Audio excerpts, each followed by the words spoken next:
I'm with Adam Watts. We're going to talk about 3 secrets to conquering imposter syndrome. Connected, we're doing things.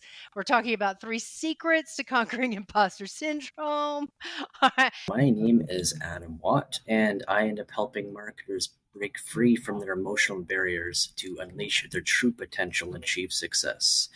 And I do that through the use of a special little concoction of NLP, hypnosis, and a few other modalities all together in 3-point harmony. Okay, so can you expand a little bit on what exactly NLP hypnosis is? Yeah, so when it comes down to NLP hypnosis, it is the combination of hypnotic operators from both. Basically, NLP allows me to get really deep into a person's mind works, as that is essentially at the very basic level of what NLP is. It's a vast repository of knowledge.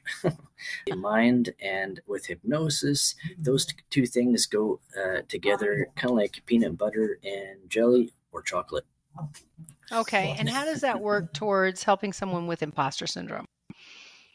Yeah, and so when it comes down to imposter syndrome, there are a lot of different facets to imposter syndrome, like various symptoms, if you will.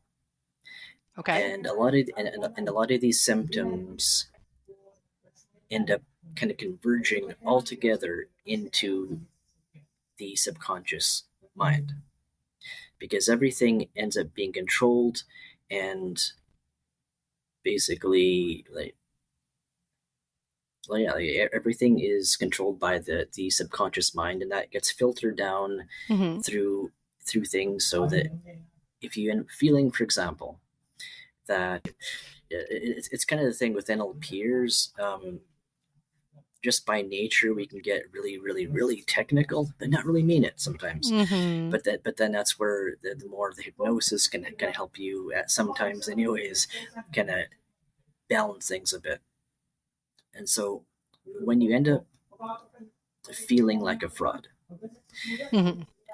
that can end up meaning that you have a lot of these different associated issues, such as, for example, issues with self-worth and self-image, as well as confidence, as well as just a whole bouquet. So with the imposter syndrome aspect, what are some of the symptoms? Because you mentioned symptoms earlier. So can you give an example of somebody dealing with imposter syndrome? What are some of the words that they use, or some of the It, actions that they, some people may not even realize they're in that.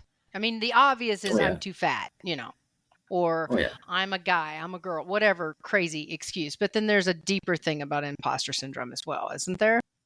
yes. Like, for example, if a person is feeling like a fraud, in the end, like it can go all the way down to, for example, like when they were a child and something happened to them as a child, and be it their one of their parents or someone close to them ended up saying something or doing something that essentially kind of taught the child to see that they weren't good enough at something.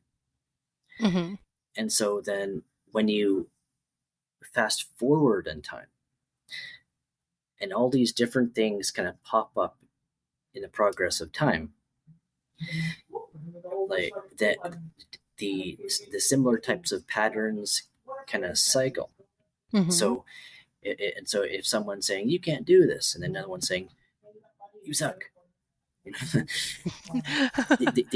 know, these things kind of pop up, So and so maybe an example of that might be where it comes into play when you're talking about feeling like a fraud. You were told some things that perhaps, like for me, for example, some people, you have to kind of debunk some of these things that you're told. But I was told that I didn't have a business mindset, and other people would tell me that I did. But why do we sit there and latch on to the person that tells you something negative versus all the other cues that tell you otherwise?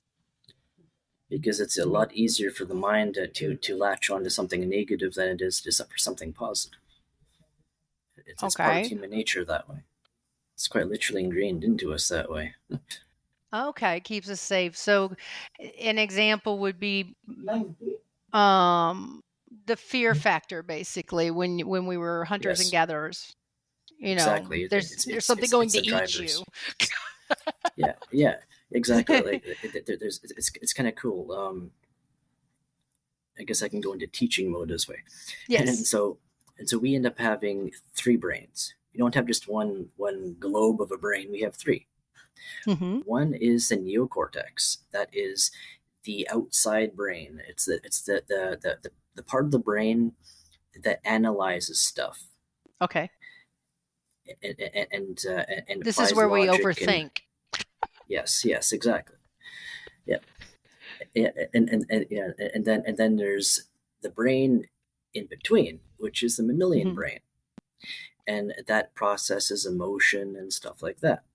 Okay. And then the oldest version of the brain is the lizard brain. Mhm. Yeah, yeah, and so that deals with the more classically trained the more classic drives. When it comes down to why it ends up being important to not only recognize the imposter syndrome in you, it can be a simple question. Mhm. Obviously, there's something that you want to achieve in your life. What's important about that? And when you think about that, you are seeing a very powerful part of your why, for why Mhm. you do what you do. And Okay. so think about it, like if you truly want something, are you going to be all that hesitant towards getting it? What is the process like with you to conquering imposter syndrome? What kind of techniques do you use? Yeah, and so the first thing we always end up doing is we end up using the gray room, because and so the gray room is one of the first hypnotic processes that we go through. And the reason being is that is that the core reason why imposter syndrome is actually the thing. Like the core reason that nobody really ends up talking about, because not many people actually realize this, is that these issues are actually caused by not the trauma, because that's what a lot of people think. It's so, Mhm. like even trauma coaches say, like, it's because of the trauma. You got to do something about the trauma. Well, no, it's not the That trauma. can be a little bit victimizing in my opinion. To some extent, it Exactly. depends on how much you preach on that. Yeah. And the reason why it's not actually trauma is because it's because the trauma itself is already done. Mhm. It's the safety lessons that your mind has created to help stop that trauma from happening again. Okay. Meaning that it's the suppressed and repressed, subconsciously trapped negative emotions in the mind and the body that is actually the issue. Once you essentially vent that emotion from whatever part of the body that it's essentially seeped into, that is when you end up being able to cleanse the entire neurology, and this issue dissolves. So do you think, well, let's go back to the word trauma real quick. Sometimes to me, trauma can be, just the episode with the bully at school or somebody, telling you no, you can't do that in a way that really, hurts your feelings. And yeah, it could travel back into childhood and blah, blah, blah, because there's a lot of experiences that happen as a child alone. So when you talk about trauma, are there levels to trauma? It's the emotion that's important. This the emotion that's important. You don't focus on the trauma, is what you're saying. Yeah, Right? So yeah, when we talk about well, so we don't so sometimes when we talk about some of our feelings behind the stress that we have, when we do that, maybe perhaps we don't know where it came from. yeah. Like Okay. the emotions that really cause a lot of these issues are often suppressed. And Mhm. so, and so, for example, if something really shitty happened when you're a child and you forgot about it, Mhm. because like lot of people don't end up really remembering a whole bunch from their childhood, and sometimes that is Mhm. also the case with traumas. And with traumas, you don't really understand how, like, the extent of how bad the trauma is until you know, right? Right. And that And takes a lot yeah, that takes a while, doesn't it? To really when you have something it, that yeah, that's been suppressed. yeah, it can, yes. Mhm. Yeah, and typically when you're an adult, that's when a lot of these things can manifest, be it in like Crohn's disease, for example, like for worry, or Mhm. for IBS, or any like a lot of these intestinal kind of problems are actually caused by emotion, as you, like from even from the studies that have been done about it. In the end, when you can release that emotion that's trapped in your gut, for example, then slowly but surely, or immediately, depending on the person, you end up seeing that the Crohn's disease kind of lifts, kind of goes away. Mhm. I do have Crohn's disease, and yes, it is driven by stress, but it's also genetic. So there's that aspect of it, and we do notice that there is. My family has it. It runs through Yeah, my family. We do notice there is a connection to stress, but there's also a connection to food, which is interesting because stress and food can be this never-ending rotation of exactly, I'm stressed, let's eat crap. I'm stressed, let's eat crap. And Crohn's exactly. really has a weird way of reacting to food because sometimes what we think is healthy, the body says, when you have Crohn's because it's too hard to handle that particular food and it can't do it. Whereas later it might be fine if you're not near as symptomatic or whatever. But I noticed that the doctors said, they told me that they saw a higher rate of people coming into the emergency room with Crohn's after the holidays, which makes sense. Yeah, yeah. And when you think about that, like the more you eat, the more this happens. But why do you eat behind that? Well, there's that, Is but there's also with Crohn's, there's a fear of eating too. There's a reverse effect with it because the that's what eating I'm saying. causes pain, so you don't eat. And Yeah, and then you turn that's kind of what around I'm and you saying. binge because you're starving. Yeah, and and And then it and goes that's back to the because the of, brain protecting you. there you go. Full circle now. Here we go. Full circle. Yay, we did it. So that being said, with all of that in mind, sometimes when you're dealing with trauma, and we said a minute ago that it can take a while to deal with trauma, you could get stuck in business trying to figure it out the why. I've done that. The why do I act like this? So that's also where you put into place the strategies to regulate your emotions while you're dealing with that so you can run the business, right? Oh yes, yeah, and it comes into to regulating emotions. It's actually it, I guess I can kind of teach you this too. When it comes down to emotions, you can change your emotional state in 2 minutes or less. As studies from even Amy Cuddy, if you look her up, there's Amy Cuddy with power poses. Mhm. That's where more of the scientific studies come from. Mhm. Now, now if you expand on that, if you recall a time when you felt victorious, for example, and you imagine that time, you see it, you smell it, you taste it, you feel it, all of that awesome stuff, Mhm. and you make that image in your mind of that time as vivid as you can. You just relive this, feeling that feeling bubbling up inside. Mhm. Now, when you do that, notice that as you focus more on this awesome feeling, you'll notice that your body starts shifting. Perhaps it, maybe kind of starts to kind of, get straighter. Mhm. Your breathing shifts just a little bit. Your physiology is what can determine your emotional state. The more you end up going into this, just simply recalling this time Yeah. and getting into that, and then bonus points if you literally do this. If you literally put your hands up in the air, this is a power pose, in the V, just like you're running through like a marathon. You have won that sucker. You are awesome. Your hands are in the air. You're going, you know. You do that for Settle down. 2 No. minutes. You wish. You do that for 2 minutes. Then, and you just hold that position for 2 minutes. You'll go from feeling depressed, from sad, from whatever thing, to feeling victorious. Yeah, I noticed that.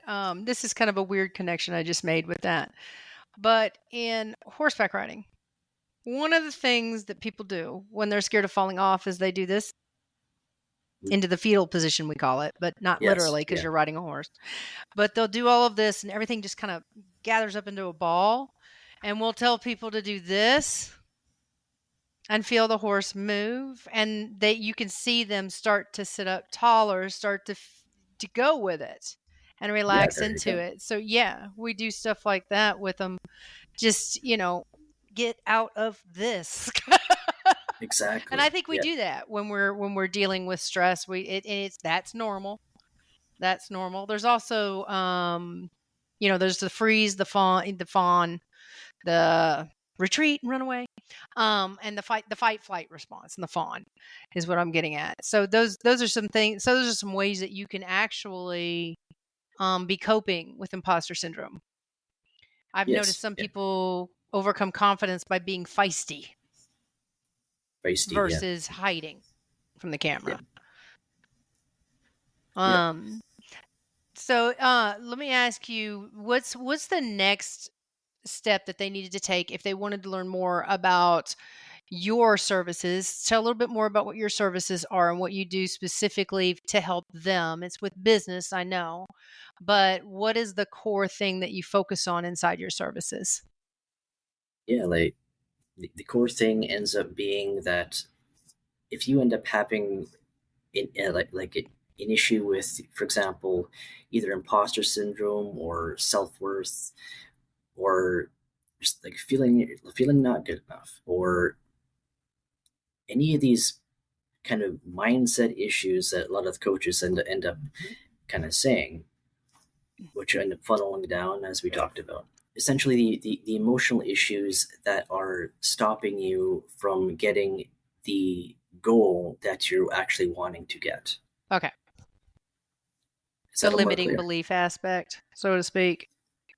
So to speak, yeah. Yeah. Granted, when it comes to limiting beliefs, there's the ones that you know about and the ones you don't. Yeah. Yeah. Yeah.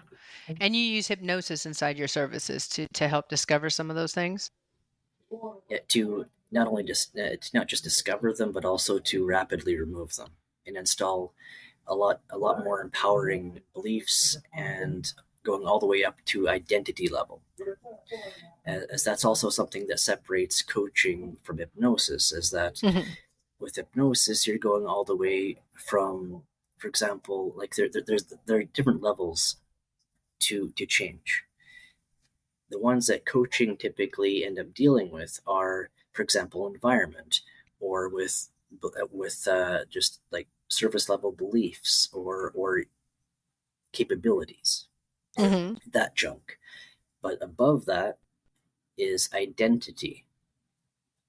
If you go by um, the standard one, above that is identity, and then above that ends up being purpose. Okay. And so and Okay. so and so what? Yeah, it's the logical levels of belief from NLP. Right, And right, right. so and so essentially, my hypnosis ends up being able to get through all of these levels, from environment all the way up to identity, as well as up to purpose. Okay. That encompasses the whole lifestyle, it sounds like to me, is where you're Yeah. defining who you are with the different aspects of your life, because we all, let's face it, we're going to put on different hats. Um, So Yes. that brings a lot of clarity. How can someone connect with you to discover more about your services? Yeah, Facebook at is it at Adam's Quantum Method? Then there'll be a link also to the latest free resource as well. And it's actually a process that I went through with one of my original clients back in the Mm-hmm. day when I was doing when I was doing just the NLP, but also with a little bit of the hypnosis at the time as well. At the time, Okay. at the time I was doing a lot more of NLP as well as a chunk of the energetics, and so it's kind of where things and going from NLP and energetics and ultimately to advanced hypnosis, It and so describes their essentially, journey, is what you're saying, your client's journey. Okay. yeah, and so basically with the checklist, it essentially allows you to connect a lot deeper with your intrinsic motivations for what you want. It allows you to Mm-hmm. bypass the the critical mind as well. It allows you to end up experiencing an exercise that can help you get the results a lot quicker.